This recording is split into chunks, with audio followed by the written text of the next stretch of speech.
Assalamualaikum warahmatullahi wabarakatuh.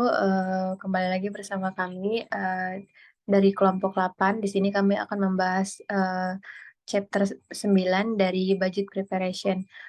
Di sini saya sebagai host Ayu Esra Stefania dengan NPM C1C 020118 dan rekan saya. Esra Putri Simajuntak, NPMC 1C020-154 sebagai narasumber. Di sini kami akan membahas materi bab 9 dengan tema budget preparation. Mungkin ada beberapa pertanyaan yang bisa saya ajukan kepada narasumber. Yang pertama yaitu apa yang dimaksud dengan budget preparation? Bisa dijelaskan Saudari Esra? Baik, terima kasih pada Saudari Ayu. Apa yang dimaksud dengan budget preparation? Budget preparation atau persiapan anggaran adalah proses perencanaan dan penyusunan anggaran keuangan untuk suatu organisasi, proyek, atau periode waktu tertentu. Tujuan utama dari proses ini adalah untuk merencanakan pengeluaran dan penerimaan keuangan agar dapat mencapai tujuan yang telah ditetapkan. Dalam konteks bisnis, pemerintah, organisasi nirlaba, dan bahkan keuangan pribadi, budget preparation adalah langkah kunci dalam pengelolaan keuangan yang bijak. Budget preparation merupakan alat yang penting dalam pengelolaan keuangan yang baik, membantu organisasi untuk mengendalikan pengeluaran, mengukur kinerja finansial, dan mencapai tujuan keuangan yang telah ditetapkan. Mungkin itu saja yang bisa saya sampaikan dari jawaban dari apa yang dimaksud dengan budget preparation. Kembali. Baiklah, terima kasih. Mungkin bisa saya simpulkan di mana budget preparation itu adalah alat yang penting untuk pengelolaan keuangan yang baik. Terima kasih. Selanjutnya kita akan beralih ke pertanyaan kedua. Bisa dijelaskan atau disebutkan langkah-langkah utama dalam proses persiapan anggaran Saudari Esra? Baik, terima kasih pada Saudari Ayu. Untuk langkah-langkah utama dalam proses persiapan anggaran, yang pertama itu ada penentuan tujuan, di mana langkah pertama adalah menetapkan tujuan dan prioritas keuangan. Ini dapat mencakup penentuan target penjualan, pengendalian biaya, pengembangan proyek, atau pembiayaan operasional sehari-hari. Dan yang kedua itu ada pengumpulan data, data histori, dan informasi yang relevan lainnya, seperti laporan keuangan masa lalu, proyeksi penjualan, dan biaya operasional, dikumpulkan untuk membantu dalam perencanaan anggaran. Dan yang ketiga ada penentuan pendapatan. Bagian ini melibatkan estimasi pendapatan yang diperkirakan akan diperoleh selama periode yang dianggarkan, seperti penjualan produk atau layanan. Dan yang keempat ada perencanaan biaya. Proses ini melibatkan perencanaan dan alokasi dana untuk berbagai jenis biaya, seperti biaya operasional, biaya produksi, gaji, promosi, dan investasi. Dan yang kelima ada penyusunan anggaran. Setelah pengumpulan data dan estimasi pendapatan biaya seleksi, anggaran formal disusun. Ini biasanya mencapai proyeksi pendapatan dan pengeluaran selama periode waktu tertentu. Biasanya 1 tahun dan dapat disusun dalam format tabel atau laporan. Dan yang keenam itu ada persetujuan. Anggaran yang telah disusun perlu mendapatkan persetujuan dari pihak yang berwenang, seperti manajemen eksekutif atau dewan direksi. Dan yang ketujuh ada pelaksanaan dan pemantauan. Setelah anggaran disetujui, langkah berikutnya adalah mengimplementasikannya dalam operasi sehari-hari. Selama periode anggaran dipantau secara berkala untuk memastikan bahwa realisasi keuangan sesuai dengan anggaran yang telah ditetapkan. Yang terakhir itu ada peninjauan dan penyesuaian. Pada akhir periode anggaran dievaluasi dan perbedaan antara realisasi dan proyeksi anggaran dianalisis. Langkah ini membantu dalam perencanaan anggaran di masa depan dan perbaikan proses anggaran. Mungkin itu saja yang bisa saya sampaikan dari sebutkan langkah-langkah utama dalam proses persiapan anggaran. Baiklah, Kembali. terima kasih Saudara Esra. Mungkin bisa saya simpulkan ada 8 rencana langkah-langkah dalam persiapan anggaran yang sudah disebutkan sebelumnya. Dan kita beralih ke pertanyaan berikutnya. Mungkin bisa dijelaskan kendala apa saja yang sering terjadi pada saat proses perencanaan anggaran? Baik, terima kasih pada saudara. Kendala apa saja yang sering terjadi di proses perencanaan anggaran. Proses perencanaan anggaran sering melibatkan berbagai tantangan dan kendala yang dapat mempengaruhi lancaran perencanaan keuangan suatu organisasi. Mungkin ada beberapa kendala umum yang sering terjadi dalam proses perencanaan anggaran meliputi pertama ada ketidakpastian ekonomi, perubahan dalam kondisi ekonomi seperti fluktuasi harga, inflasi, dan perubahan kebijakan pemerintah. Dapat membuat perencanaan anggaran menjadi sulit karena sulit memprediksi bagaimana faktor-faktor ini akan mempengaruhi pendapatan dan biaya. Dan yang kedua adalah informasi tidak cukup. Kurangnya data atau informasi yang akurat dapat menghambat kemampuan organisasi untuk membuat perencanaan anggaran yang tepat. Data yang tidak memadai mengenai performa masa lalu atau perkiraan masa depan dapat mengganggu proses perencanaan. Dan yang ketiga ada perubahan prioritas. Organisasi sering menghadapi perubahan prioritas yang dapat mempengaruhi alokasi sumber daya ke berbagai program atau proyek. Ini dapat mengakibatkan perencanaan anggaran yang terus-menerus harus disesuaikan. Dan yang keempat adalah ketidakpastian pendapatan. Fluktuasi pendapatan yang tidak terduga atau berkurangnya pendapatan dapat menjadi kendala serius dalam perencanaan anggaran. Organisasi harus memiliki rencana cadangan untuk menghadapi ketidakpastian. Dan yang kelima ada tuntutan tambahan. Kadang-kadang organisasi dapat dihadapkan pada tuntutan tambahan atau mendadak yang memerlukan alokasi dana tambahan. Ini dapat mengganggu perencanaan anggaran yang telah ditetapkan sebelumnya. Untuk mengatasi kendala-kendala ini, penting untuk memiliki proses perencanaan anggaran yang fleksibel, berbasis data, dan melibatkan komunikasi yang baik antara semua pihak terkait dalam organisasi.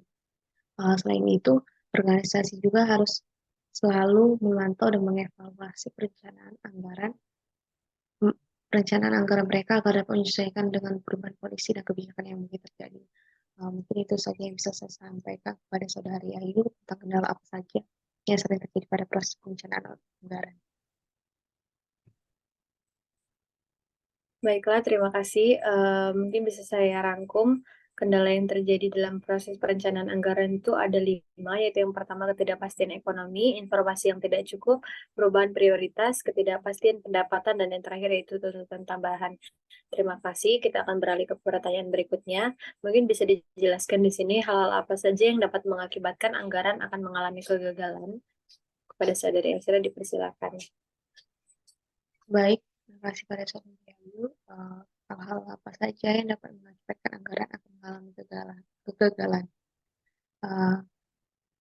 Ada banyak faktor yang dapat menyebabkan kegagalan anggaran. Beberapa faktor yang umumnya dapat mengakibatkan kegagalan anggaran termasuk yang pertama ada perubahan kondisi ekonomi, di mana perubahan kondisi ekonomi itu adalah fluktuasi ekonomi seperti inflasi, pendapatan suku bunga, atau perubahan harga komoditas dapat mempengaruhi perencanaan anggaran. Dan yang kedua ada kesalahan dalam perkiraan pendapatan. Jika pendapatannya diestimasi terlalu tinggi, anggaran bisa menjadi defisit. Sebaliknya, perkiraan pendapatan yang terlalu rendah bisa menghambat kemampuan organisasi untuk membiayai program-program yang telah direncanakan. Ini ketiga ada pengeluaran yang tidak terduga. Kejadian tak terduga seperti bencana alam, perubahan hukum, atau perubahan peraturan pemerintah dapat mempengaruhi anggaran dengan meningkatkan biaya atau mengurangi pendapatan. Dan yang keempat, tidak memadainya perencanaan dan pemantauan. Jika anggaran tidak direncanakan dengan baik atau jika tidak ada sistem pemantauan yang efektif, anggaran dapat menjadi tidak efektif dan mengalami kegagalan. Dan yang kelima ada perubahan prioritas. Prioritas organisasi bisa berubah seiring waktu. Dan jika anggaran tidak disesuaikan dengan perubahan ini, anggaran tersebut mungkin tidak lagi mencerminkan kebutuhan aktual. Dan yang keenam ada kesalahan dalam perhitungan biaya. Kesalahan dalam menghitung biaya operasional dan modal dapat mengakibatkan anggaran yang tidak realistis. Dan yang ketujuh ada kurangnya dukungan manajemen. Tanpa dukungan kuat dari manajemen, tingkat tinggi anggaran mungkin tidak akan berjalan dengan serius. Dan yang terakhir itu ada kurangnya keterlibatan stakeholder, keterlibatan pemangku kepentingan seperti karyawan, mitra, atau konsumen dalam proses perencanaan anggaran dapat menghasilkan anggaran yang tidak sesuai dengan kebutuhan mereka. Untuk mengurangi risiko kegagalan anggaran, penting untuk memiliki proses perencanaan yang baik, pemantauan yang ketat, fleksibilitas untuk menyesuaikan anggaran jika diperlukan, dan keterlibatan stakeholder yang tepat dalam proses perencanaan anggaran. Mungkin itu saja yang bisa saya sampaikan, Saudari Ayu, tentang hal-hal apa saja yang dapat mengakibatkan anggaran dan akan mengalami. Terima kasih atas jawaban yang sudah disampaikan sebelumnya. Berikutnya kita akan beralih ke pertanyaan selanjutnya. Mungkin bisa dijelaskan kepada Saudari Esra bagaimana penyusunan anggaran pada perusahaan agar perusahaan dapat berjalan secara efektif. Baik, terima kasih kepada Saudari Ayu. Penyusunan anggaran pada perusahaan agar perusahaan dapat berjalan secara efektif. Uh, Penyusunan anggaran merupakan proses yang penting dalam pengelolaan keuangan perusahaan yang bertujuan untuk memastikan perusahaan dapat berjalan secara efektif. Uh, Mungkin ada langkah-langkah yang dapat membantu dalam penyusunan anggaran perusahaan. Yang pertama, tentukan tujuan dan sasaran. Identifikasi tujuan dan sasaran perusahaan untuk periode tertentu. Tujuan ini harus spesifik, terukur, dan dicapai, relevan dan berbatas waktu. Dan yang kedua itu ada kumpulkan informasi. Kumpulkan data historis keuangan perusahaan, termasuk pendapatan, biaya, dan investasi sebelumnya. Peroleh informasi tentang kondisi ekonomi dan industri yang dapat mempengaruhi perusahaan. Dan yang ketiga ada identifikasi sumber pendapatan. Tentukan sumber-sumber pendapatan utama perusahaan seperti penjualan produk atau jasa. Dan yang keempat ada tentukan biaya.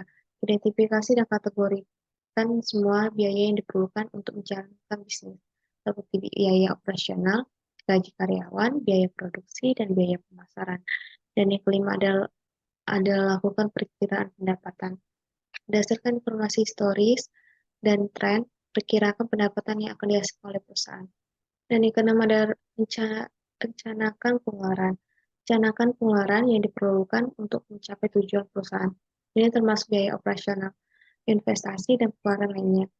Dan yang ke-8 ada tetapkan anggaran. Tentukan anggaran berdasarkan perkiraan pendapatan dan pengeluaran. Pastikan anggaran mencakup semua aspek bisnis, termasuk kebutuhan modal kerja. Dan yang terakhir ada pantau dan evaluasi. Selama periode anggaran, pantau kinerja perusahaan secara berkala dan bandingkan dengan anggaran yang telah ditetapkan. Proses penyusunan anggaran yang baik memungkinkan perusahaan untuk mengolah keuangan dengan lebih efektif, membuat keputusan yang lebih tepat, dan mencapai tujuan perusahaan.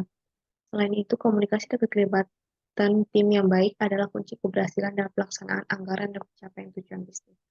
Mungkin itu saja yang bisa saya sampaikan, Pak.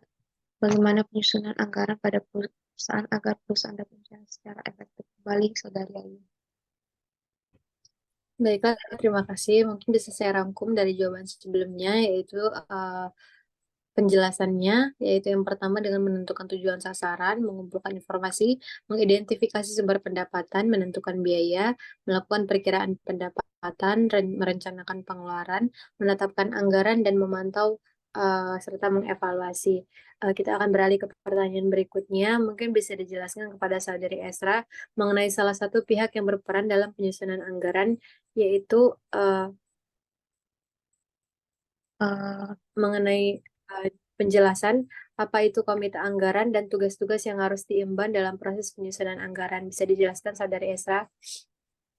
Baik, terima kasih Saudari Ayu. Jelaskan apa itu komite anggaran dan tugas-tugas yang harus diemban dalam proses penyusunan anggaran. Yang pertama itu ada komite anggaran. Dalam organisasi yang besar adalah bagian dari eksekutif grup yang bertanggung jawab untuk keputusan anggaran besar. Dan yang kedua ada tugas-tugas yang harus diemban dalam proses penyusunan anggaran. Yang ketiga, memeriksa anggaran yang telah dibuat. Dan yang keempat, memberikan tuntutan kebijakan dan tujuan anggaran. Yang kelima, menyelesaikan perselisihan yang timbul pada saat anggaran dibuat. Yang keenam, menyetujui anggaran final. Dan yang terakhir, memonitor atau memantau kinerja aktual organisasi selama tahun berjalan. Mungkin itu saja yang bisa saya sampaikan tentang jelaskan apa itu komite anggaran dan tugas-tugas yang harus diemban dalam proses penyusunan anggaran. Kembali, Saudari Ayu. Baiklah, terima kasih atas jawabannya. Kita akan beralih ke pertanyaan berikutnya. Mungkin bisa dijelaskan kepada Saudari Esra, mengapa aspek perilaku harus dipertimbangkan dalam penyusunan anggaran? Bisa dijelaskan? Baik, terima kasih Saudari Ayu. Mengapa aspek perilaku harus dipertimbangkan dalam penyusunan anggaran?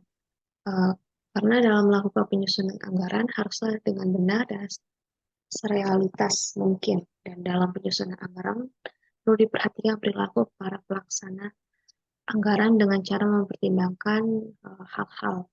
Yang pertama, anggaran harus dibuat serealitas mungkin, secermat mungkin sehingga tidak terlalu rendah atau terlalu tinggi. Anggaran yang dibuat terlalu rendah tidak menggambarkan kedinamisan, sedangkan anggaran yang dibuat terlalu tinggi hanyalah anggaran. Dan yang kedua, untuk memotivasi manajer pelaksanaan diperlukan partisipasi top manajemen. Dan yang ketiga, ada anggaran yang dibuat harus mencerminkan keadilan, sehingga pelaksanaan tidak merasa tertekan, tetapi termotivasi. Dan yang keempat, untuk membuat laporan realisasi anggaran, diperlukan laporan yang akurat dan tepat waktu, sehingga apabila terjadi penyimpangan yang merugikan, dapat segera diantisipasi terlebih dini. Dan dari beberapa hal yang saya sampaikan, dapat disimpulkan bahwa aspek perilaku sangatlah penting untuk dipertimbangkan agar dalam penyusunan anggaran dapat berjalan sesuai dengan rencana perusahaan dan tidak mengalami kegagalan. Mungkin itu saja yang bisa saya sampaikan, Saudari Ayu. Untuk pertanyaan mengapa aspek perilaku harus digunakan dalam penyusunan anggaran. Kembali, Saudari Ayu. Baiklah, terima kasih atas jawabannya Saudara Esra. Saya akan beralih ke pertanyaan berikutnya, yaitu semua anggaran tergantung pada anggaran penjualan. Benarkah pernyataan tersebut? Dan bisakah dijelaskan kepada Esra apa alasannya? Baik, terima kasih, Saudari Ayu. Semua anggaran tergantung pada anggaran penjualan. Benarkah pernyataan tersebut? Ya, pernyataan tersebut itu benar. Anggaran penjualan membuat mengenai rencana penjualan selama periode waktu anggaran pada umumnya 1 tahun, yang dinyatakan dalam satuan uang dan juga kuantitas penjualan. Anggaran ini disusun berdasarkan proyeksi penjualan yang dibuat oleh perusahaan. Anggaran penjualan sering disebut sebagai anggaran kunci dalam proses penyusunan anggaran, sebab anggaran tersebut merupakan hasil dari penyusunan bisnis anggaran lain dan bagi perusahaan yang menghadapi pasar yang bersaing. Anggaran penjualan harus disusun paling awal dari semua anggaran yang lain. Mungkin itu saja yang bisa saya sampaikan, Saudari Ayu. Baiklah, berarti sudah bisa dijawab bahwa pernyataan mengenai semua anggaran tergantung pada anggaran penjualan itu benar. Kita akan beralih ke pertanyaan berikutnya. Mungkin bisa dijelaskan bagaimana anggaran dapat digunakan di dalam perencanaan dan pengendalian jangka pendek dari perusahaan. Kepada Saudari Esra dipersilakan. Baik, terima kasih, Saudari Ayu. Bagaimana anggaran dapat digunakan di dalam perencanaan dan pengendalian jangka pendek perusahaan? Yang pertama itu, manajer divisi harus menganalisis lingkungan umum industri. Dan selanjutnya itu, divisi pemasaran harus menyiapkan ramalan penjualan untuk tiap-tiap produk. Yang selanjutnya juga, divisi pabrik menyiapkan estimasi biaya untuk fasilitas baru, pabrik, dan produk. Dan selanjutnya ada para analisis keuangan mengevaluasi usulan pengeluaran modal, rencana-rencana biaya operasi tiap divisi, dan menyajikan usulan sumber dan penggunaan dana. Untuk rencana 5 tahun dan selanjutnya ada untuk rencana 5 tahun harus dibuat oleh divisi perencanaan, dikoreksi oleh manajer divisi, dan rencana ini belum merupakan rencana yang final. Dan terakhir, ada rencana 5 tahunan itu kemudian diserahkan kepada ketua komisi perencanaan dan seterusnya diajukan kepada dewan direktur untuk dimintakan persetujuan. Mungkin itu saja yang bisa saya sampaikan untuk pertanyaan bagaimana anggaran dapat digunakan di dalam perencanaan dan pengendalian jangka pendek perusahaan. Kembali, Saudari.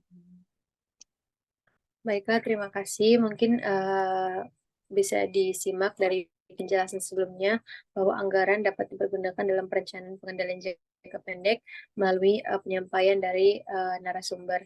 Dan pertanyaan terakhir yang akan saya tanyakan di podcast kali ini yaitu penjelasan Bisakah dijelaskan bagaimana semua perusahaan dapat memperoleh manfaat dari penyusunan anggaran? Mungkin kepada narasumber bisa dijelaskan.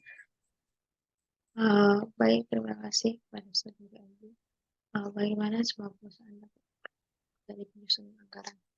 Anggaran mempunyai banyak manfaat. Yang pertama itu ada segala kegiatan dapat terarah pada pencapaian tujuan bersama.